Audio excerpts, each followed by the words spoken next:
Get better. There isn't any of us that can't get better. So turn on this whole idea of personal development and personal growth. That was what my teacher shared with me that changed my life. Starting a few steps from here at that convention. I'm telling you, for things to get better, you got to get better. Don't ask for it to change out there. Ask for you to change here. Don't ask for a more favorable wind. We call that naive. Don't ask for better seed, better soil. This is the only planet you got. Just ask that you can get wiser and stronger and better and be able to take care of your own responsibilities. Get better. Learn how to handle the seasons better. Let's go through them. Just get better at handling the winters. You can't change the winter. You can't change the seasons, but you can change yourself. You say, well, what can I do about the upcoming winters of my life? The challenges that I know I'm going to face. Here's what you can do. You can get wiser and stronger and better. Just make a list of that trio of words. Wiser, stronger, and better. Go home smarter than you came. Go home with more ideas than you came with. Next, get stronger. You can develop the muscle. You can develop the courage muscle. You can develop the inspiration muscle. You can develop the dedication muscle. You can get stronger. There isn't anybody here that can't get stronger. Next time we see you, may not even recognize you. How strong you're going to be able to become in language, in style, in personality, the ability to cope, the ability to handle with anything that happens, no matter what happens. And the third one is get better. We can all get better. I've gotten better. First talk I gave, I stood up, my mind sat back down. But here's the secret to my success. I stood up and did it again. I stood up and I did it again. And I did it again, and I did it again all those many years ago. I did it when I was scared, and I did it when I didn't want to, and I did it when I was ill. And I did it when it didn't work well, and I did it when they didn't appreciate it, and I didn't a lot of times when I didn't know much what I was doing. I just did it anyway. And now all these years later, I'm asked to walk on this stage with the greatest introduction I've ever had, greatest response and welcome I've ever had, the greatest opportunity I've ever had to touch this many lives with a mixture of words and heart and soul. I got better. I got better day by day and week by week and month by month. And I'm asking you to do the same thing until you can develop a long arm and a long reach. Until you can develop influence that won't quit. Touch people next year you couldn't touch this year.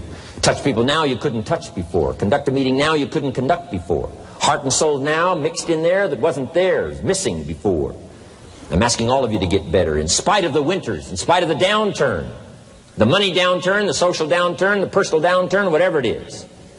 Just get stronger. Get better. The key is not to wish for a better winter. The key is to wish for more strength, more wisdom, more courage, get better, get wiser, get stronger. Here's number 2. Learn to take advantage of the spring. Spring means opportunity. And we've got a fresh spring going here. It's called a spring like no other. A spring, an opportunity like no other for you. But here's the clue. Spring is not a guarantee of a harvest in the fall and the autumn harvest time. Here's what you must learn to do. Underline the 2 words if you're taking notes. Take advantage. Take advantage of the spring. Don't just be faked out by the spring because the nice weather has come and looks like everything is going to be a lot better. The winter's finally passed, the spring is here. I'm telling you, that's not going to do it for you. Just because the spring is here, it's not going to do it for you. You got to seize it with your own 2 hands and take advantage. Read the books. Study the tapes. Go back through your notes. Get ready to cash in on the spring. And now there's a sense of urgency here. Here's why. Spring doesn't last that long. Let's take advantage of it. It's called take advantage of the spring. And there's also an urgency here. How many springs have you got in a lifetime? Not very many. Life is brief at the longest. The Beatles wrote, life is very short. And for John Lennon, it was extra short. For Michael Landon, it was extra short. But it is short. There's an urgency here. Don't waste your springs. Don't just let them pass, hoping the time will pass. Take advantage. Last year it was seize the moment.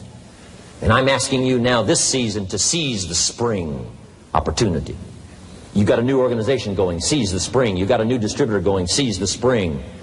You've got a new life situation going, seize the spring. Take advantage of it. Don't let it pass without giving it the best of your two hands and your attention. Number 3, first, learn how to handle the winter. Second, take advantage of the spring. Number 3, in the summer, learn to nourish and protect. We've got some major challenges now come summertime. One is to nourish our values, take care of them, feed them. Don't let them go hungry. Don't let them go wanting in nourishment and care. And then here's something else we've got to do in the summer. Defend ourselves against the enemies. Summertime is a unique time. It's a time of opportunity. It's also a time of challenge. But whatever threatens you, I'm asking you to threaten it back. Take care of your responsibility, but don't take anything off of anybody. Somebody wants to destroy your chances for a good future by their negative talk, negative thinking, putting it all down. I'm telling you, walk away if you have to. Walk away. Whatever threatens you, threaten it back. Whatever threatens your opportunity, threaten it back. Now, some of our enemies are on the outside. But here's the most important thing to understand. Some of our enemies are on the inside. Let me give you a quick list. Indifference. You got to do battle with your own indifference. Boy, it's easy to coast. Especially if you've accomplished something, extraordinary. Now, somebody says, I got to relax. Here's the key. Not too long. The weeds will take all you plant if you rest too long. Don't rest too long. Indecision. You got to make those decisions. The ones that don't turn out to be good gives you experience to make better decisions. Don't let much time go by without making some decisions. The ones that you can make quickly, make them quickly. The ones that take time, take your time.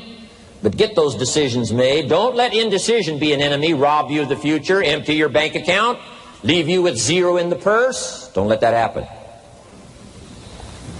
The next one is doubt. Sure, there's doubts on the outside. People doubt that America's going to make it. People doubt that Europe's going to make it. People doubt that Russia's going to make it, that Poland's going to make it, that Czechoslovakia's going to make it. They doubt the whole world is going to make it. But I'm asking you not to pick up all those doubts. I'm asking you to have some faith, have some courage, believe, drive your doubts into a small corner. Don't let them loose like a mad dog, drive you into a small corner. Don't doubt the future. Don't doubt the possibilities. Don't doubt the extraordinary gifts that your distributors bring to your organization. Don't doubt that. And here's the most important one of all. Don't doubt yourself. If I've got miracle working power to change my life, so do you. If I've got the ability to change, so do you. If I've got the ability to read, so do you. If I can discover, so can you. If I can grow, you can grow.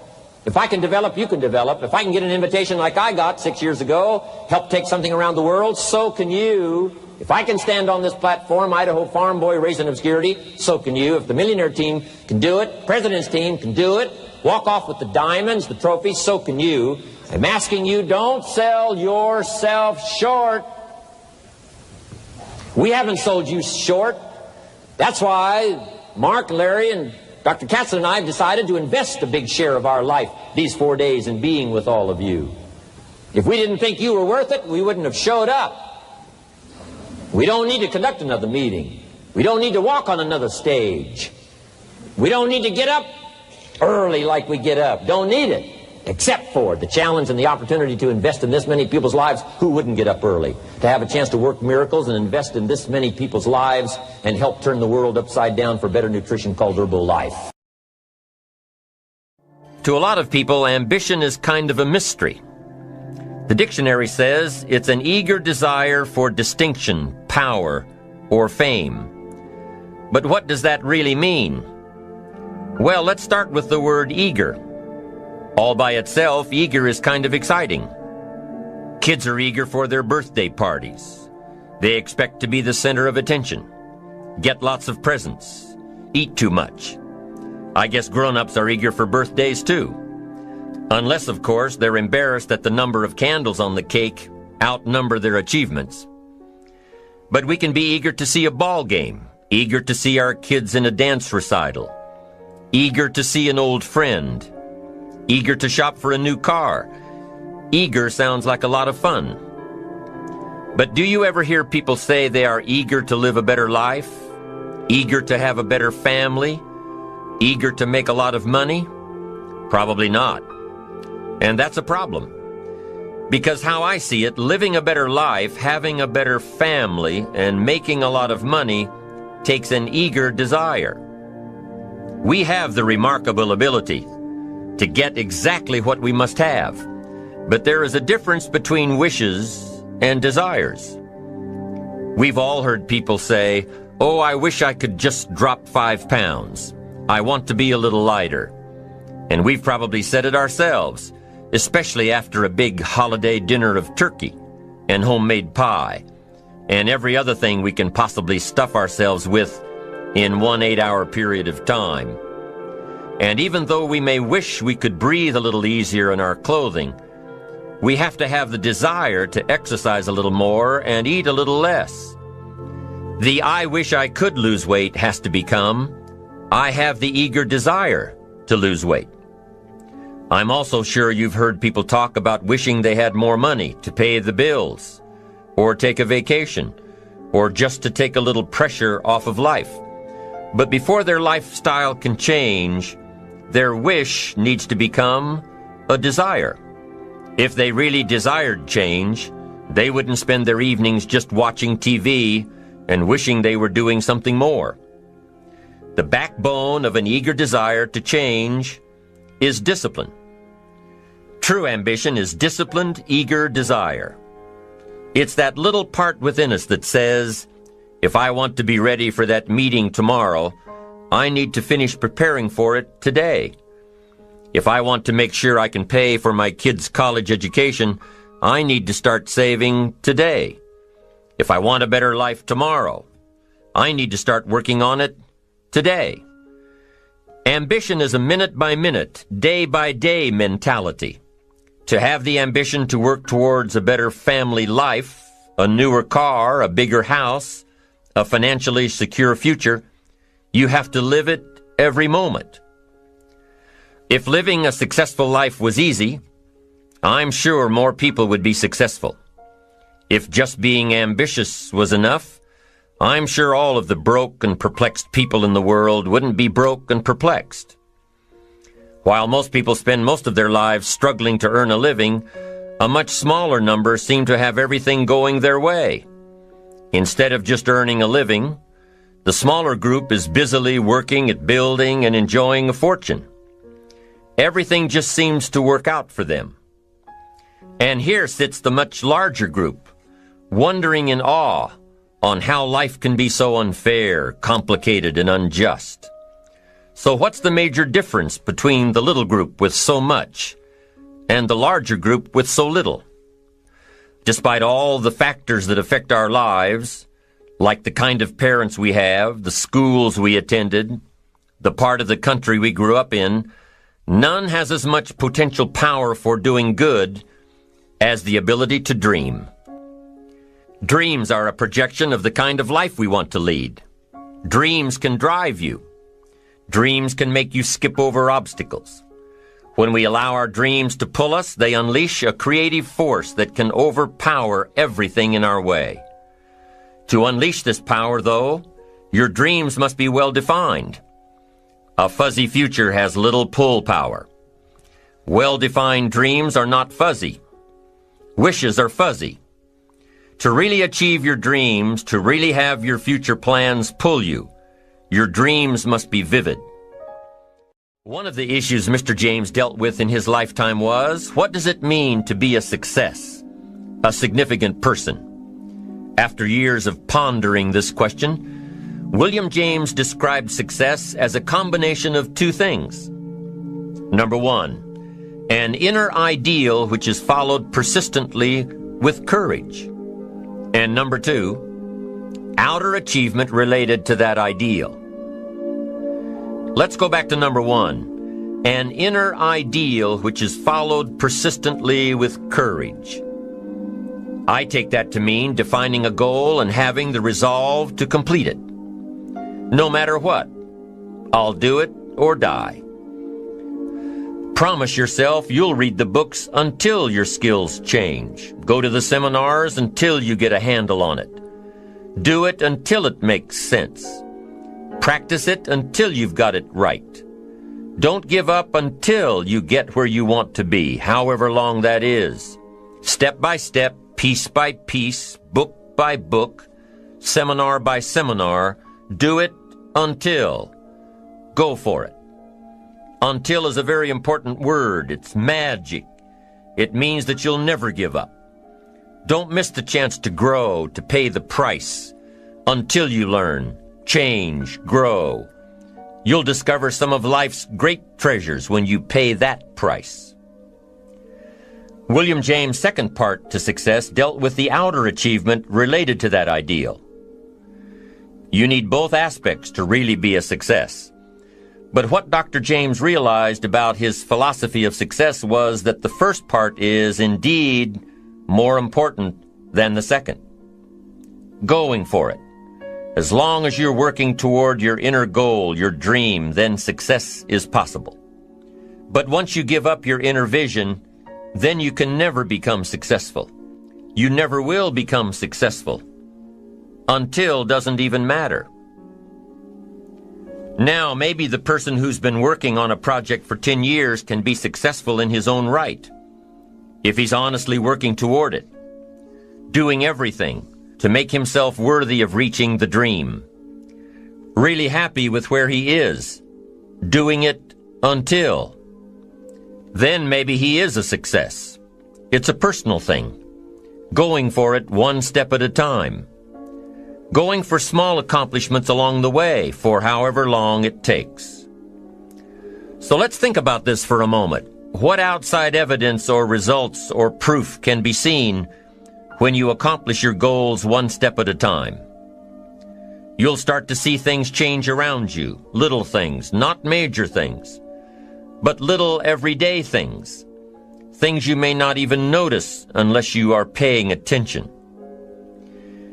If you're one of those who'd rather stay up late and get up late, only to discover that your workplace doesn't fit your schedule, and you roll out of bed cursing the alarm clock every morning, maybe you could start with the little change of going to bed half an hour earlier than normal. And maybe you'll see, in time of course, you can't train your body overnight, maybe you'll find out that you jump out of bed in a better mood, and that your day will start better, and that you'll get more done, and that the people around you that caused you problems aren't so hard to work with after all. It all starts by making one little change and adding to it every day. You see, you can't change what's going on around you without first changing what's going on within you. Start changing how you look at mornings, and sure enough, people will start changing how they look at you. When you start changing how you think, how you act, how you treat others, how you treat yourself, when you start responding instead of reacting to life, life will start responding to you. I'm telling you that you can do it with your lifestyle. You can do it with your sales career. You can do it with your management career. You can do it with any part of your life. You cannot believe what can happen in such a short period of time. So you ask yourself, what small changes can I start making today? Well, you can start in your car on your way to work. If you're sitting on the highway, stop and go traffic, moving at about 15 miles per hour tops, look at the guy or the lady sitting next to you and give them a smile, or thumbs up, or even wave. Now, some people might think you're a little strange, but hey, you'll feel better. And tomorrow, when you get into the office, how about a big cheery hello to the people at the front desk, and everyone you see on the way to your office?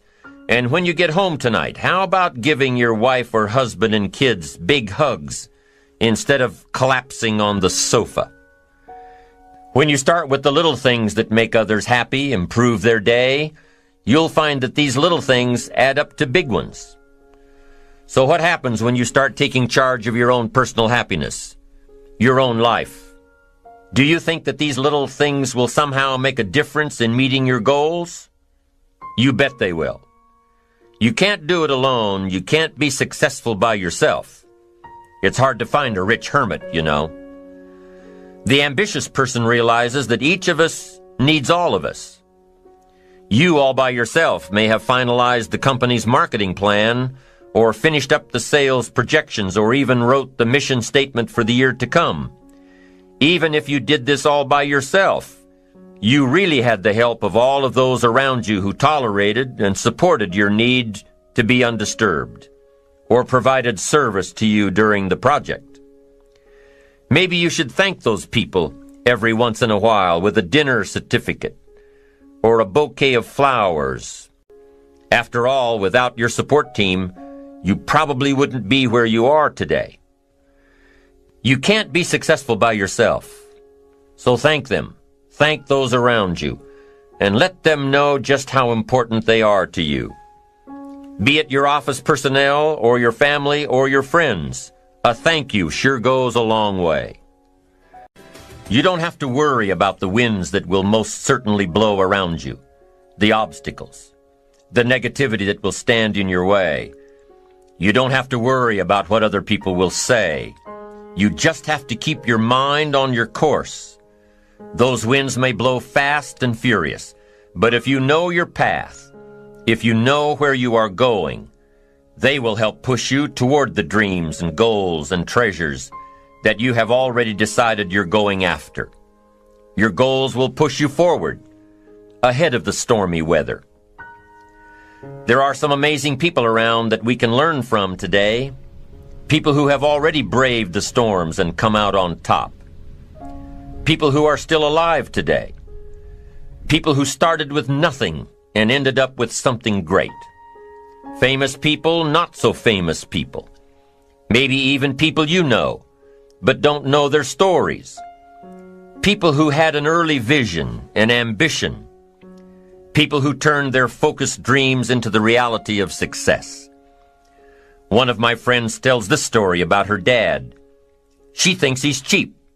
She gives him a hard time every time they go to one of those all-you-can-eat places, because he eats all he can eat, until he can't move, until he needs to take something for indigestion.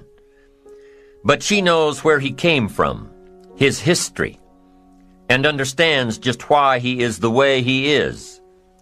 He eats all he can eat because he was raised in an orphanage, a place where you had to grab all you could or you'd be hungry. But the real story behind her father is that he made himself a millionaire with nothing more than a dream.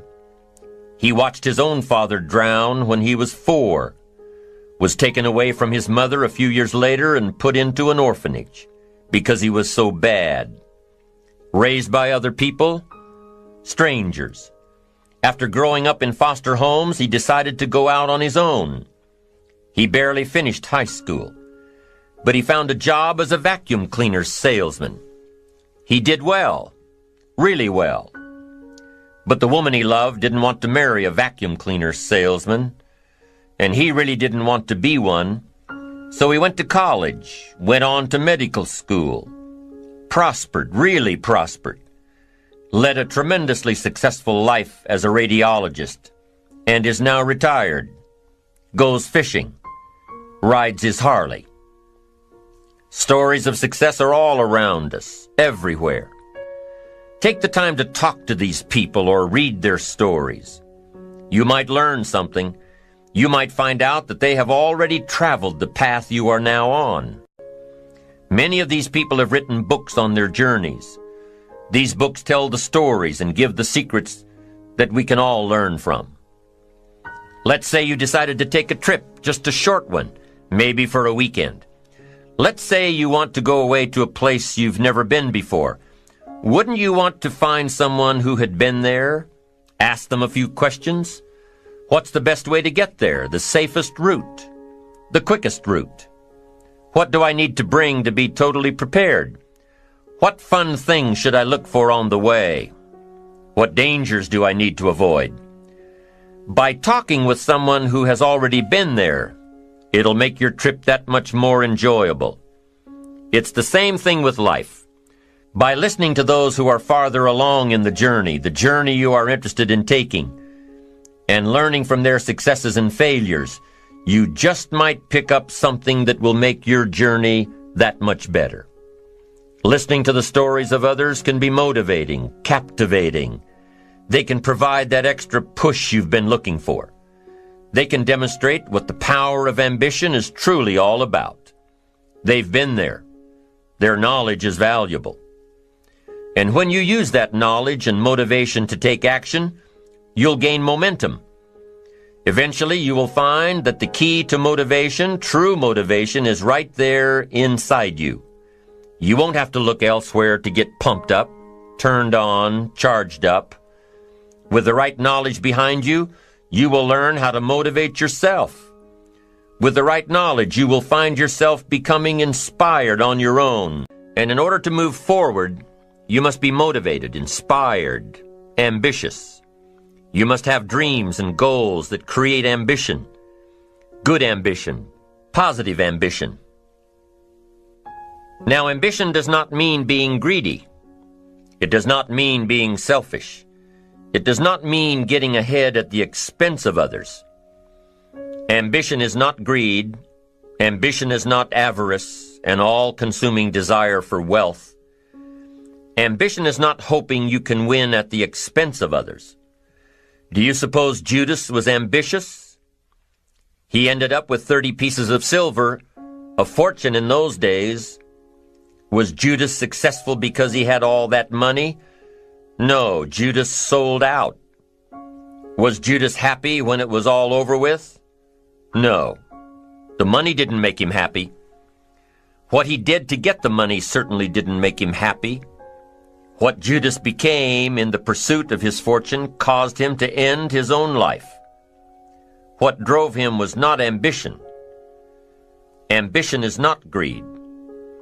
Ambition is an eager desire to achieve, an eager desire to get ahead in life, to do more for your family, to prosper in health, wealth, and relationships.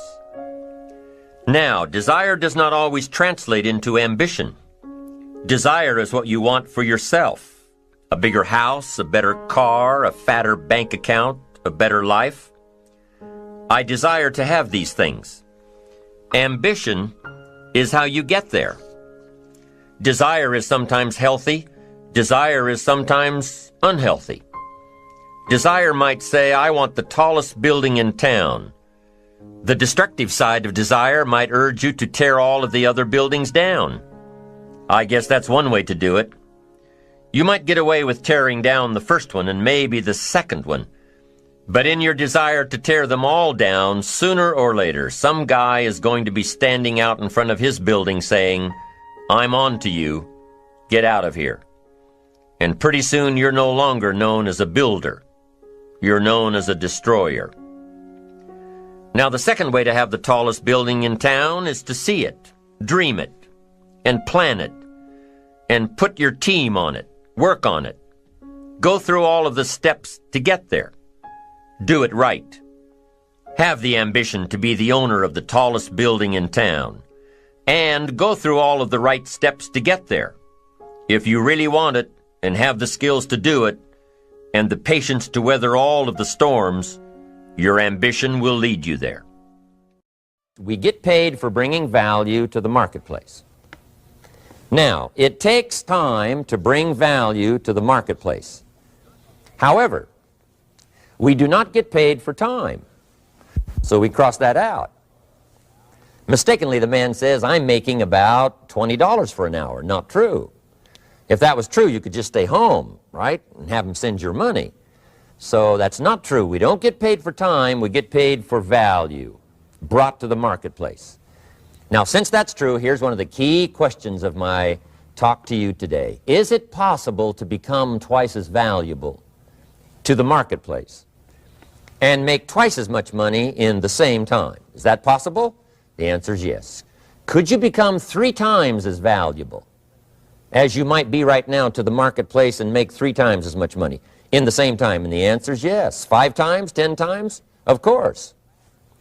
America is unique. It's a ladder to climb. It starts down here, let's say, at $5 an hour, and it keeps going up. Top income last year, $80 million. The guy who runs Coca-Cola. Now, that's a heck of a ladder. That's why everybody wants to come here, right? The boat people are not headed for Vietnam. People haven't plotted and schemed for 50 years saying if I could just get to Poland, everything would be okay. Not true. Everybody wants to come to America. And the reason is because we've got the best wind ever blowing in our favor. We've got the best economic opportunity anybody's had in 6,500 years. And all you have to do is understand it and take advantage of it. Now, there's some key questions to ask here. Why would the marketplace pay someone only $5 an hour? Very simple answer. They're not very valuable to the marketplace. Now, we must underline to the marketplace. This person might be a very valuable brother, yes. Member of the family, valuable, yes. Valuable member of the church, of course. Valuable citizen of the country, yes. Valuable in the sight of God, no doubt. We're all of equal value in the sight of God. But if you're not very valuable to the marketplace, you don't get much money. You say, well, it shouldn't be that way. Well, then you got to start your own country. You know, this one's been in process for 200 years, and this is the best we've been able to come up with so far. But here's the key. You don't have to stay here. Now, there was a big debate in Congress last year that this $5 was not enough, should be 6, should be 6, should be 6. But we don't need legislation. 6 is already on this ladder. The next step up. You know, if you work for McDonald's, they'll pay you $5 an hour to take out the trash. If you whistle while you take out the trash, they'll pay you $6 an hour. So we don't need that legislation. You just need to take lessons on how to whistle. Have a good attitude. Now, as you begin to climb this ladder, why would the marketplace pay some people $50 an hour? Answer, evidently, they must be more valuable to the marketplace. 10 times more valuable. And is that possible for someone to be 10 times more valuable and earn $50 an hour instead of 5? And the answer is yes. That's what America is all about. Now, why would the marketplace pay some people $500 an hour? Evidently, this person must be much more valuable to the marketplace. That's what's important to understand, to the marketplace. And would the marketplace pay one person $80 million for 1 year's work? And the answer is, of course. If you helped a company make $1 billion, would they pay you $80 million? I'm telling you, it is possible. And that's why America is so exciting. That's why this financial ladder is so exciting. It's possible for all of this to come true for all of you, no matter where you start. As a student in school, just getting started out there in the workplace, this is all possible for you. Now, Mr. Schoaf gave me the clue on how to climb this ladder as high as I wanted to climb. Now, we're talking primarily economics here. There's a lot of other ways to become valuable to your family, valuable to your friends, valuable to the community, valuable to the team, right? Valuable to the team effort, valuable to the concert. But here's what he said to me. In climbing this ladder economically, all you have to do is work harder on yourself than you do on your job. Once I heard that, it made sense to me. I kept hoping that everything else would change around me, found out that if I went to work on myself, worked on my skills, worked on my language, if I became better than I was each year, if I grew in skills and language and vocabulary and competence, then I would become attractive to the marketplace. Not very long ago, a company called me and said, Mr. Rohn, we're expanding internationally. We'd like to have a bit of your expertise to help us. Would you give us a bit of your time? We'll add some millions to your fortune. And I said, okay. And I thought later, isn't that interesting? They would call me. Then my second thought was, of course they'd call me. Who else would they call? I can get the job done. Now, what a contrast for me, farm boy from Idaho, raised in obscurity, parents of modest means, broke when I was 25.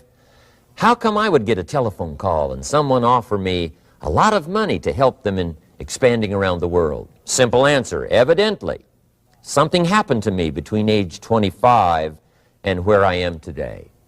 And I can tell you where it all started.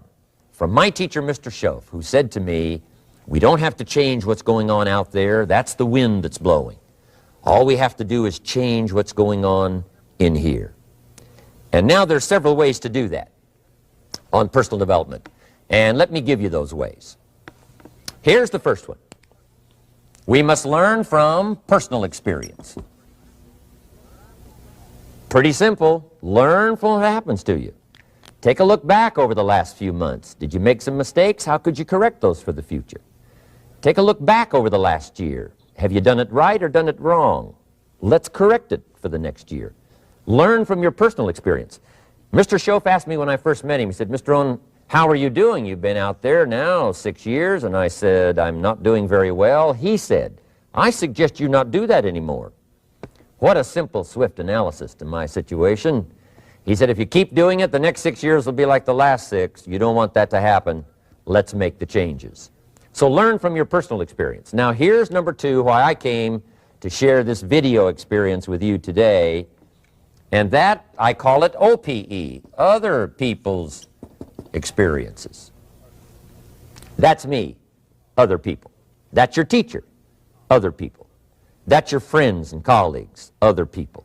The people you meet that can pass along to you their experiences, what's happened to them, the mistakes they made, how they corrected them, how they changed their health and changed their bank account and changed their income and changed their future. That's it, other people. Now there's 2 kinds of people to learn from. One is failures. It's too bad failures don't give seminars, right? That would be valuable. Bring your notebook, have them tell you how they lost it all and threw it all away, threw their health away and threw their friendships away and things didn't work out well. That would be valuable.